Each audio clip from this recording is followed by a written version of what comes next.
Allô, je voulais juste prendre 1 à 2 minutes en ce jeudi jour de paye pour te parler d'un petit concept bien intéressant et ce que je trouve encore plus intéressant, c'est mon grand instinctivement, de façon mécanique ou de façon naturelle, m'a sorti ça hier ou ce matin. Le concept de l'argent, c'est de l'énergie et c'est du temps. Par exemple, tu gagnes 20 dollars, 20 pièces, 20 dollars de l'heure. Je sais pas, moi, un restaurant le vendredi midi avec tes collègues de travail coûte 20 pièces. Donc, tu dois travailler dans ta semaine 1 heure pour ce repas-là. Et surtout qu'on parle de après impôt, bien sûr. Donc, je ne veux pas jouer dans trop de détails avec les impôts. Je veux juste te sensibiliser sur ça.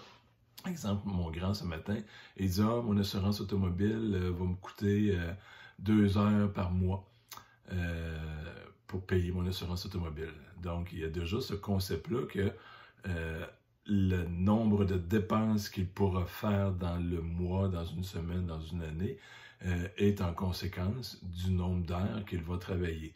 Et si le point est que il fait plus de dépenses que le nombre d'heures qu'il peut travailler, bien, il y a un petit problème et c'est un des très gros fléaux que j'ai déjà parlé, que je vais reparler, les 3 grands fléaux de nos finances personnelles, donc les dettes, on s'endette parce que on dépense plus que qu'est-ce qu'on gagne. Et on dit que l'argent équivaut à de l'énergie et du temps. Bien, si cet équilibre-là n'existe pas, bien, ça va aller mal dans un temps moyen, long terme.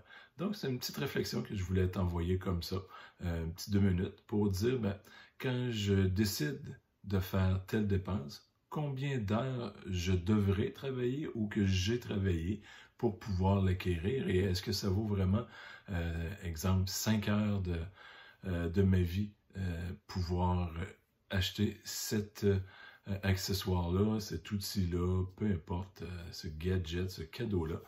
Donc, c'est une petite façon de dire, je vais peut-être passer à autre chose. Donc, c'était la petite graine que je voulais semer, qui touche bien sûr le domaine que j'apprécie au plus haut point, parler des finances personnelles. Et on se revoit très bientôt. Bonne journée!